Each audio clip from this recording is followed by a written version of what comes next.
दोस्तों, आज की कहानी आपके लिए बहुत ही स्पेशल कहानी होने वाली है क्योंकि आज की कहानी में हम जानेंगे कि एक भीख मांगने वाली औरत के पास 1 करोड़ रुपए कैसे आते हैं। आखिर ऐसा क्या करती थी, वो किस तरीके से कमाती थी जो कि उसके पास 1 करोड़ रुपए थे। आजकल अच्छी खासी कमाई करने वाले के पास 1 करोड़ रुपए नहीं मिलेंगे, तो वो भीख मांगने वाली औरत के पास 1 करोड़ रुपए कैसे आए थे, तो जानेंगे हम इस वीडियो में। कहानी में आगे बढ़ने से पहले मेरी आपसे रिक्वेस्ट है कि वीडियो को लाइक और चैनल को सब्सक्राइब कर दें ताकि मेरा हौसला बना रहे और मैं आपके लिए ऐसी अनसुनी कहानी लेकर आती रहूं। तो ये कहानी है दिल्ली की। वहाँ एक पति पत्नी रहा करते थे और दोनों ही भीख मांगने का काम करते थे। लेकिन भीख मांगने का काम तो उनके साथ के और भी लोग करते थे। आखिर उनके पास इतना पैसा क्यों नहीं था जितना उनके पास था। आखिर क्या थे उनके पैसे कमाने की वजह, मैं आपको बताती हूँ। दरअसल वो दोनों पति पत्नी थे, लेकिन लोगों की नज़रों में वो कभी ये नहीं दिखाते थे कि वो पति पत्नी हैं। उसका पति और पत्नी दोनों ही अलग अलग जगहों पर रहते थे। जो पत्नी थी वो अलग बस्ती में रहती थी और जो पति था वो अलग बस्ती में रहता था, ताकि वो अपना ये बिजनेस अच्छे से कर सके। दरअसल उनका ये भीख मांगना कोई भीख मांगना नहीं था, एक अच्छा खासा बिजनेस था जिससे वो अच्छे खासे पैसे कमा रहे थे। इतना पैसा तो शायद कोई बिजनेसमैन भी नहीं कमा पाता होगा जितना वो भीख मांगने में कमा रहे थे। तो वो दोनों ही अलग अलग जगहों पर रहते हैं, लेकिन फिर भी मुद्दा ये उठता है कि दोनों भीख मांगेंगे तब भी वो इतना पैसा नहीं कमा पाएंगे। असल क्या होता है, जो वो उस औरत का पति होता है वो गांव से बच्चे चोरी करके लेके आता है और उन्हें दिल्ली में लाकर उनसे भीख मंगवाता है। वो गांव से ऐसे बच्चे चोरी करके लेके आता है जो कि वो नासमझ होते हैं और जैसे उन्हें कह दो वो वही करते हैं। और वो उन्हें इतना डरा धमका दिया करता था कि वो अपने बारे में किसी को ना बता सकें।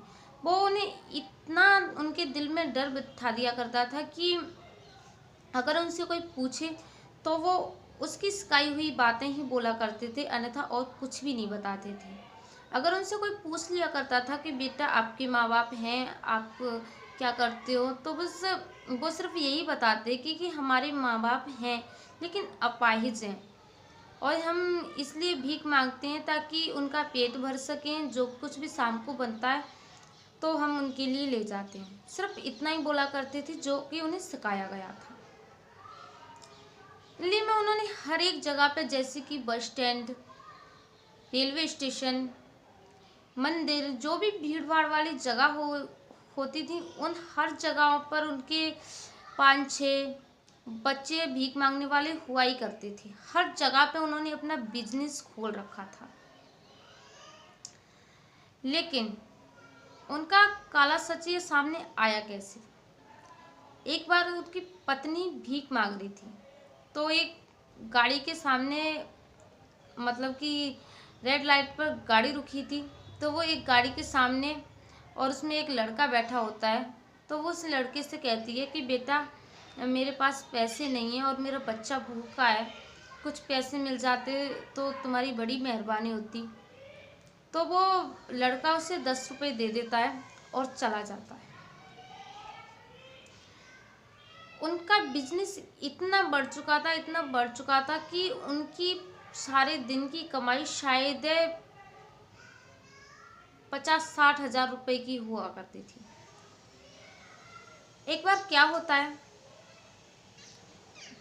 जो उसके बच्चे होते हैं, जो कि उस औरत के खुद के बच्चे थे, वो दिल्ली के सबसे बड़े स्कूल इंग्लिश मीडियम में पढ़ा करते थे। तो जब भी स्कूल में कोई मीटिंग या वैसे पेरेंट्स मीटिंग या किसी बात के लिए पेरेंट्स को बुलाया जाता था तो वो जाया करती थी वहाँ।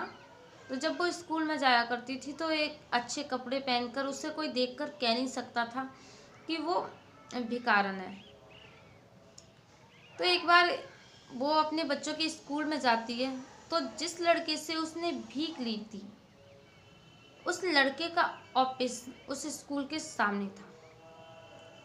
तो उस लड़के ने उस औरत को स्कूल के सामने खड़ा देखा तो वो हैरान रह गया।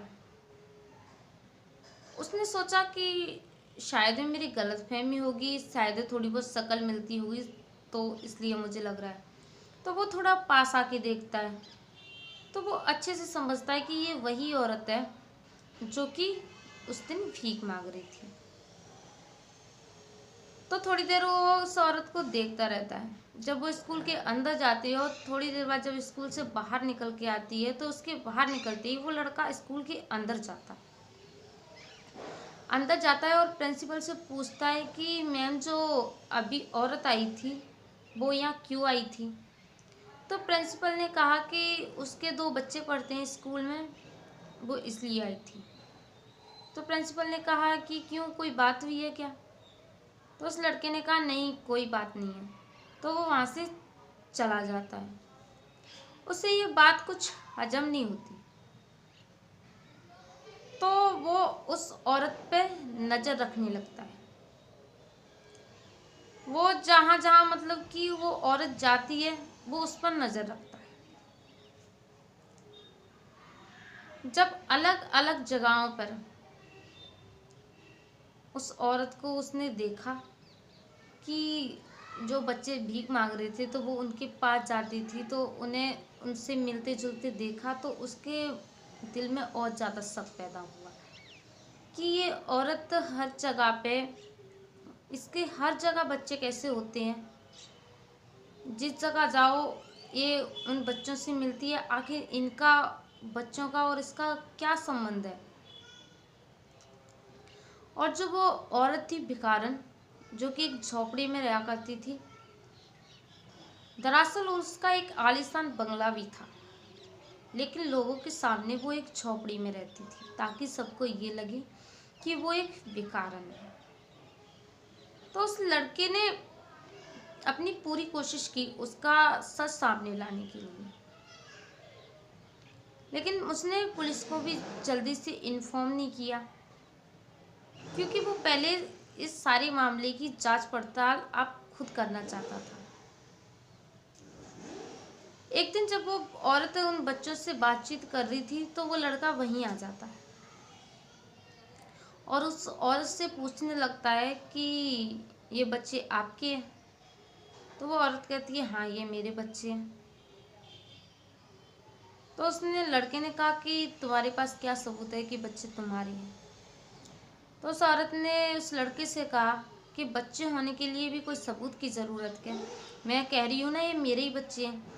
तो मतलब कि वो बोल रही होती है लेकिन उसकी आवाज़ में हिचकिचाहट होती है, जैसे कि कुछ झूठ बोल रहा होता है। जब कोई व्यक्ति झूठ बोल रहा होता है तो उसके चेहरे से साफ जाहिर हो जाता है कि वो व्यक्ति झूठ बोल रहा है।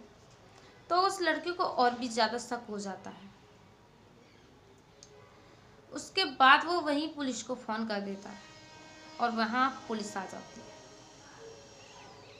पुलिस आने के बाद उस औरत को पकड़ लिया जाता है और पुलिस उस औरत से पूछती है कि ये बच्चे कौन हैं। तो वो औरत नहीं बताती। उससे बहुत ज़्यादा पूछने की कोशिश करते हैं लेकिन वो फिर भी नहीं बताती। जब लेडीज पुलिस साथ होती है तो वो उसे जोर से एक थप्पड़ मारती है। कहती है कि अगर तूने नहीं बताया तो तुझे जेल में बंद कर दिया जाएगा और तुझे जब तक बाहर नहीं निकाला जाएगा जब तक तू पूरा सच नहीं बताती। उसके बाद वो औरत पूरा सच बताती है और अपने पति को भी वहीं बुला लेती है और बताती है कि ऐसे ऐसे हम बच्चे चोरी करके लेके आते हैं और बच्चों से भीख मंगवाते हैं। तो आपके दिमाग में एक सवाल और चल रहा होगा कि आखिर वो बच्चे चोरी करके लेके आते थे तो उनके माँ बाप उन्हें ढूंढने की कोशिश क्यों नहीं करते थे। आप भी ही सोच के देखिए, जब किसी गरीब माँ बाप के कोई बच्चे चोरी करके लेके आएगा, वो भी गांव में अगर कोई ढूंढेगा तो गांव के आसपास ढूंढेगा, दिल्ली जैसे शहर में कौन ढूंढने के लिए जाएगा। और गरीब लोगों की तो आजकल पुलिस वाले भी बहुत कम सुनते हैं, क्योंकि जब तक उन्हें रिश्वत ना दो तो वो कोई काम नहीं करते। तो ढूंढ ढांड के बेचारे नहीं मिलते थे तो रो पीट के चुप होके बैठ जाया करते थे, तो इस तरीके से पता नहीं लगता था। तो जब पुलिस वालों को सारी कहानी बताते हैं कि ऐसे ऐसे हम बच्चे चोरी करके लेके आते हैं और उन बच्चों से भीख मंगवाते हैं, तो वो पुलिस वाले कहते हैं कि कहाँ कहाँ है तुम्हारे बच्चे। तो वो हर जगह से मतलब कि जहाँ जहाँ बच्चे होते हैं वहाँ से मतलब कि सब बच्चों को एक जगह इकट्ठा किया जाता है। तो कम से कम 40-50 बच्चे थे जिनसे वो भीख मंगवाया करते थे। उसके बाद उन दोनों पति पत्नी को पकड़ लिया जाता है और उन्हें जेल ले जाया जाता है और उन दोनों को उम्र कैद की सजा सुना देती है। दोस्तों, आप ही बताइए कि उन दोनों के लिए उम्र कैद की सजा सही है कि उन्हें फांसी की सजा होनी चाहिए थी? आप कमेंट में मुझे ज़रूर बताएं और वीडियो अगर आपको अच्छी लगी हो तो वीडियो को लाइक और चैनल को सब्सक्राइब ज़रूर करें।